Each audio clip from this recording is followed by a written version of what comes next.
Dawn crept slowly over the South Pacific, painting the water in streaks of copper and blood-red light. On a tiny coral airstrip carved into the jungle of Guadalcanal, American ground crews moved like shadows between rows of twin-engined fighters. The smell of fuel hung thick in the humid air. Engines coughed, sputtered, then growled to life. No one spoke loudly. What they were preparing for wasn't an ordinary mission. Inside a small wooden operations hut, a handful of officers bent over a coded message printed on yellow paper. It had arrived from Hawaii 2 days earlier, decoded by the brilliant but anonymous cryptographers of Station HYPO. The message carried the call signed NITS-1, the personal itinerary of Admiral Isoroku Yamamoto, Commander-in-Chief of the Imperial Japanese Navy. It listed his departure time, flight path, and arrival on the island of Bougainville. The men in the room stared at the paper in silence. It was the kind of intelligence that almost never existed in war, a precise schedule for the enemy's most important MAN.in Washington. When the intercept had first arrived, the reaction had been electric and conflicted. To strike Yamamoto would be a blow straight to the heart of Japan, the man who had planned Pearl Harbor and orchestrated every major naval operation since. But acting on the intercept would reveal to the Japanese that their codes had been broken. It was a moral and strategic dilemma wrapped in a single opportunity. Admiral Chester Nimitz' staff debated for hours. President Roosevelt himself, briefed on the intercept, uttered the words that sealed the decision: get Yamamoto. Now, thousands of miles away, that order sat in the hands of Major John W. Mitchell, leader of the 339th Fighter Squadron, 347th Group, operating out of Guadalcanal. He was 31 years old, calm, precise, and already hardened by months of combat. He studied the map spread before him, a vast expanse of ocean, small dots of jungle islands. The red line marking Yamamoto's expected route. It was nearly 400 miles one way. His P-38 Lightnings were the only aircraft in the Pacific capable of making the trip if they carried extra fuel tanks and flew at maximum economy. But even then, it would be close. They would have to navigate through enemy airspace, arrive at the exact minute Yamamoto's transport appeared, and escape before Japanese fighters swarmed them. Mitchell didn't hesitate. "We'll make it work," he said quietly. The pilots gathered outside, 20-odd men standing in the sticky morning air, listening as he laid out the plan. 2 flights, killer and cover, would make the run. 18 planes total, each with twin Allison engines and full long-range tanks. The mission was so secret that only the squadron commander and one intelligence officer knew the true target. The others were told simply that they were intercepting a high-ranking enemy officer. Mitchell looked at them, faces drawn and serious. "We're going deep today," he said. "No radio chatter. No mistakes. We go in, we hit the target, and we get out. If you see him, you'll know." They understood. At 7 o'clock, the first P-38 rolled onto the coral strip. Propellers spun up a storm of dust and grit. One by one, the Lightnings took off, their twin tails flashing silver in the rising sun.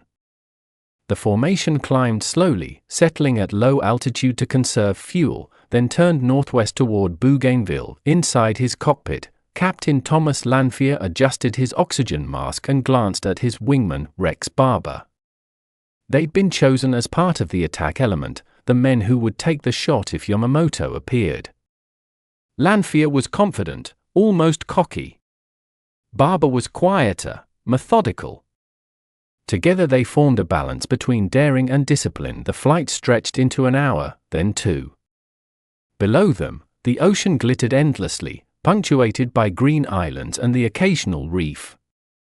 The P-38s flew so low that waves occasionally licked the undersides of their wings. The radio was silent except for Mitchell's calm voice giving occasional course corrections. At the same time, hundreds of miles to the north, Yamamoto's convoy was already airborne.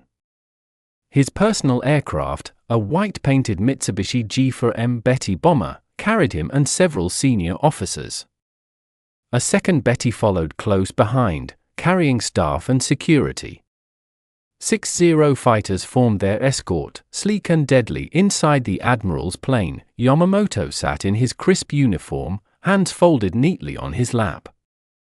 He was a disciplined man, stoic, brilliant, but privately burdened. He had warned his government before Pearl Harbor that war with the United States would lead only to disaster if not ended swiftly. Yet here he was, bound for an inspection tour to boost morale after months of losses. He glanced out the window at the endless sea below and murmured to his aide, "The Americans are like a sleeping giant. We have awakened them." The aide smiled politely, not knowing those words would outlive them both. At 9:30, the P-38 formation neared the northern tip of Bougainville. Mitchell checked his watch. If the intercept data was correct, Yamamoto's plane would appear within minutes. He gave a terse order: drop tanks. Silver cylinders fell away and splashed into the ocean. Engines throttled up. The lightnings climbed slightly, breaking formation into pairs. Then, across the horizon, the glint of sunlight off aluminum. 2 bombers, 6 fighters, right on schedule. Contact ahead, came the voice of Lieutenant Doug Canning. "Looks like 2 Bettys with escort." Mitchell's heart hammered. "That's them. Attack element, go." Lanfear and Barber peeled off, diving for altitude, engines screaming. The Japanese Zero spotted them seconds later. The sky erupted into chaos, tracer fire streaked across the blue. Zeros broke formation to engage, climbing to meet the Americans head-on. Lanfear yanked his P-38 into a sharp turn, firing short bursts. A Zero flamed out, spiraling into the trees below. Barber lined up behind the lead bomber, the one carrying Yamamoto. The Betty tried to dive for the jungle canopy, but the P-38 was faster. Barber closed into within a few hundred yards, his machine guns flashing. Bullets tore into the bomber's right engine, then raked across the fuselage. Smoke poured from the wing. Lanfear looped around and fired from the opposite side, crossing paths with Barber's fire. Inside the Betty, chaos. Shattered glass, smoke, men shouting. Yamamoto unbuckled instinctively, trying to see outside, but the cockpit filled with black smoke. Seconds later, the right engine burst into flames. The aircraft began to roll, losing altitude fast. Barber broke away, watching as the bomber dipped toward the jungle. A moment later, it clipped the tops of trees and exploded in a brilliant fireball splash. 1 Betty, he called over the radio, voice tight. Target destroyed. The second bomber tried to flee, pursued by 2 other P-38s. It, too, was hit and crashed into the jungle miles away.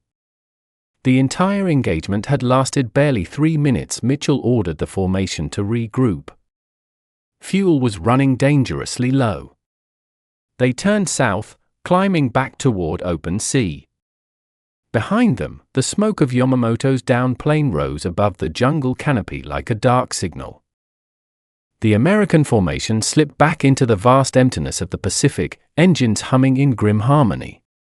The fight had lasted less than 5 minutes, yet it felt as though the world itself had stopped to watch. Each pilot checked his instruments, fuel gauges dipping dangerously toward empty. Mitchell's voice crackled across the radio: "Maintain altitude, conserve power. No heroics now. We've done the job. Let's get home." Behind them, over the thick jungles of Bougainville, the flames of the fallen bomber continued to burn.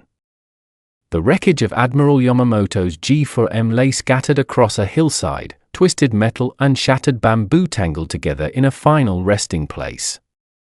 Nearby, villagers crept cautiously through the undergrowth, drawn by the smoke. They found the charred remains of the aircraft and the bodies of Japanese officers still strapped to their seats. One of them, slumped gracefully beneath a tree, still wore his sword and gloves. He looked almost peaceful, as if resting after a long journey.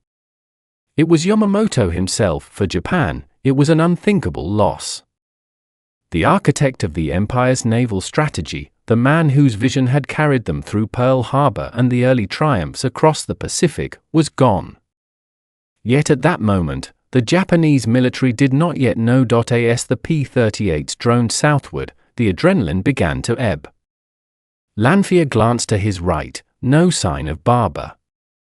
For a brief, cold moment, he thought his wingman hadn't made it. Then, faintly, a silver glint below. Barber's P-38 was hugging the waves, fuel almost gone but still alive. "Rex, you copy?" "Barely," Barber replied, his voice strained. "Running on fumes. If we don't see Guadalcanal soon, we'll be swimming.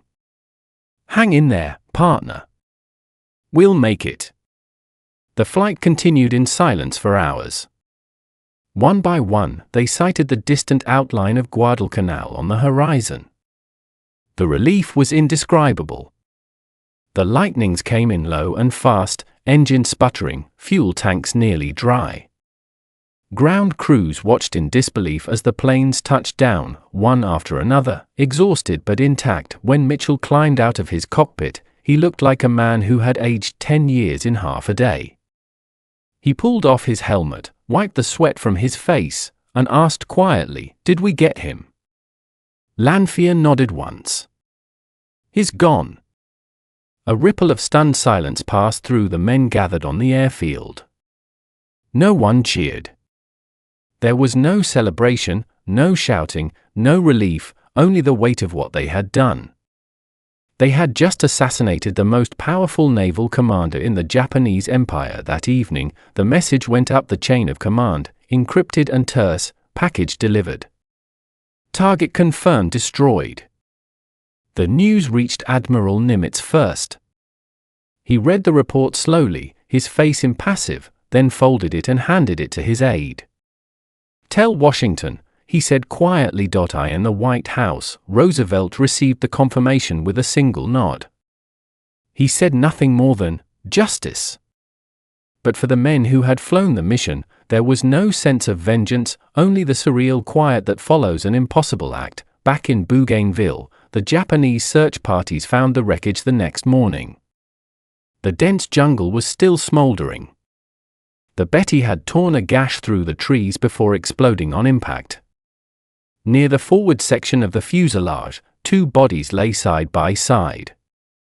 One was Yamamoto's chief of staff, Vice Admiral Ugaki, miraculously alive though badly wounded.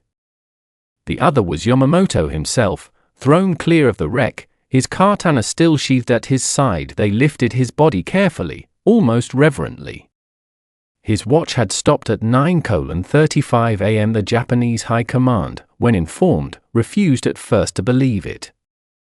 For 2 days, the news was kept secret, hidden even from much of the Imperial Navy. But the truth could not be contained. When confirmation came, a silence fell across Tokyo that no broadcast could break. Newspapers printed a single black border around the front page. School children were told their admiral had fallen in battle. Across the fleet, sailors lined the decks for memorial ceremonies, heads bowed.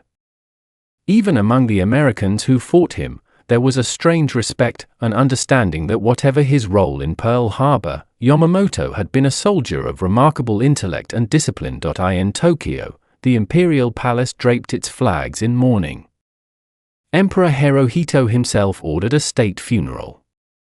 Yamamoto's ashes were returned to Japan aboard a warship escorted by destroyers. Along the route, every ship in the Imperial Navy lowered its flag as the vessel passed. For a moment, the Empire paused to honor the man who had once been its guiding star. Back on Guadalcanal, Major Mitchell submitted his after-action report. It was sparse, professional, and unembellished. But in the weeks that followed, controversy erupted over who had fired the fatal shots. Lanfear claimed he had struck the killing blow during his first diving pass. Barber insisted it had been his sustained attack that brought the bomber down.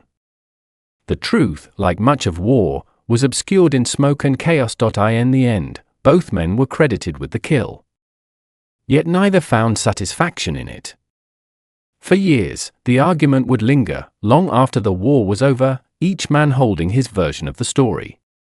But history would remember both of them as the hunters who had accomplished the impossible. They had struck down the man who had once struck Pearl Harbor. The mission became known as Operation Vengeance, a title that captured both its justice and its haunting moral weight. The world moved on, as wars do.